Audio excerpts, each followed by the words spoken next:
So one of the most defining features of our modern age is social media. And yeah, I know a lot of it may seem stupid and mundane on its face. Like, has your life really benefited from knowing your friend just took a nap? Really? But despite this, we could all probably agree that social media has an incredible power over our culture and lives. Now the question is this a good or bad power? I mean, we all use it. You're technically using it right now to watch this video. And look to the right at all those other recommended videos, enticing you to further engage in the digital world. And look down to the comments. Man, that guy said something really dumb. Wouldn't it be just great to respond to him and show the world how smart you are and how stupid he is? It's a complicated situation at the very least. And unfortunately, it's so new that a lot of these famous ancient philosophers that we look to can say nothing about the subject. Despite this, even the ancients were familiar with things like the masses, the people, the collective, and groups that influence our psychology. In this video, we're going to look at what the Stoics thought about the crowd and see if we could apply it to social media today.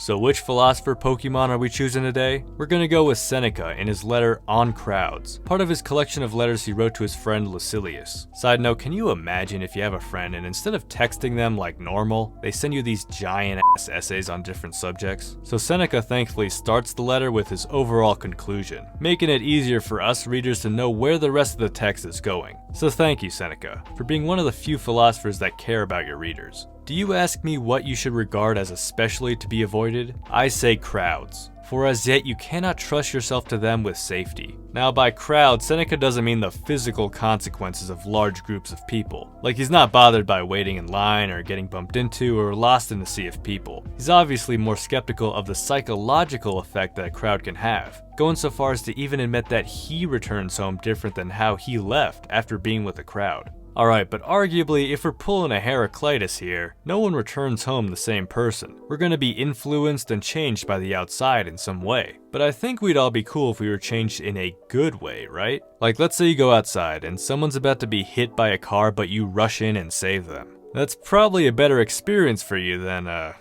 don't know, somehow tripping and falling on a rusty heroin needle. I think it's a safe bet that we'd prefer the first situation to the second. But Seneca explains the specific reasons why crowds can change us in a negative way. To consort with the crowd is harmful. There is no person who does not make some vice attractive to us, or stamp it upon us, or taint us unconsciously therewith. Seneca even admits that he comes home greedier, more ambitious, more voluptuous, and crueler as a result of being around many others. Now we gotta clarify something here. One of the big examples of the crowd for Seneca comes from what seems to be the Colosseum and the games, with crowds watching these people fight while being shouted at by the people all around them. Obviously such a thing doesn't exist today, legally. So the leap we're making here is to try to apply Seneca's thoughts on these crowds to social media. I think it can apply though. For example, I think social media definitely can lead to someone becoming greedier or ambitious or more voluptuous. Like, just think about voluptuous for now, or a desire for sensual pleasures. Go on Instagram right now and scroll down that explore page and you will be hit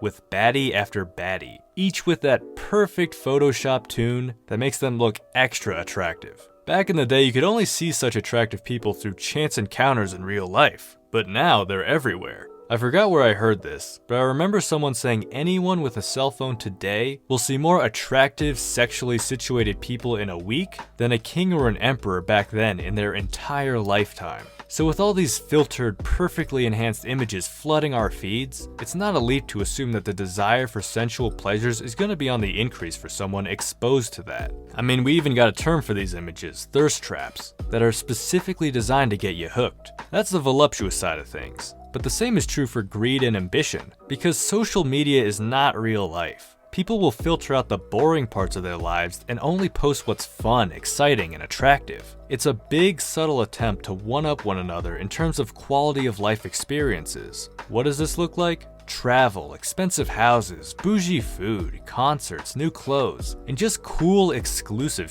shit to sum it up. Seeing all this might not only lead you to become kinda sad, thinking your life doesn't match up to that carefully filtered representation of the other person's life, but it could also make you greedier and more ambitious, wanting to eventually get to that situation portrayed in those images, unaware of any real background information. So it seems to me at least, that social media allows the crowd to flaunt their goods, for lack of a better expression. And when you're exposed to this, you desire. You're overcome with discomfort at simply not having. Seneca goes further and says that it doesn't even have to be a crowd. It could just be one person showing off that could really get to us. Much harm is done by a single case of indulgence or greed. The familiar friend, if he be luxurious, weakens and softens us imperceptibly. The neighbor, if he be rich, rouses our covetousness. So if this is the case, are we just screwed? Like, do we just run away to our underground bunkers and hide from the world? Well, not exactly. For one, that's impractical. Like, we have to interact with the world, not only to fill our material needs, but also our psychological needs. Instead, Seneca suggests that we do find contentment with ourselves, but we also associate with those that will actually be helpful for us.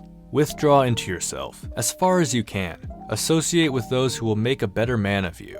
Welcome those whom you yourself can improve. Essentially, join a Stoicism cult. Nah, that sounds pretty boring. But really, do find those friends that do want the best for you and aren't obsessed with the luxury and the excess. And obviously get rid of or at least limit your social media use. Just don't go to that Instagram Explore page. It's a dangerous place. But what do you think? Do you agree with these problems of social media? Or do you think that social media can actually be beneficial for us? Let me know your thoughts below and subscribe, like, and hit the bell. Catch y'all later, and I wish you all a beautiful rest of your day.